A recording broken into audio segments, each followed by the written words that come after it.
Hello mga guys, pakikita ko lang sa inyo ng mabuti itong diskarte ng isang technician natin. Siguro itong picture job ay may diferensya na ito. Kaya ginawan ito ng supply upang makita ulit ang tao nito. Oo, mga newbie, maayos man siya pero hindi na talaga tatagal ang unit.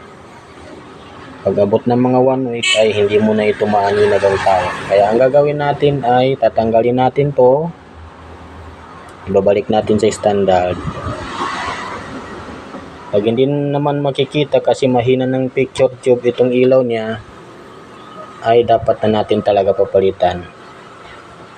Upang sa ganun, pag ibenta mo ay hindi sasakit ang iyong ulo. Kaya mga newbie dyan ay huwag nyo gawin itong mga diskarte nyo. Kasi hindi talaga tatagal ang unit.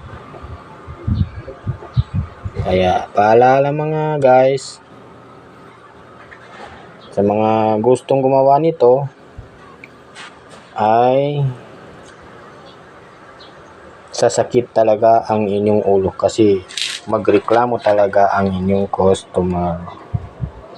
So mabuti lang talaga gawin ay balik nyo sa standard. Kaya papaklasin natin to, tatanggalin natin kasi babalik natin sa standard.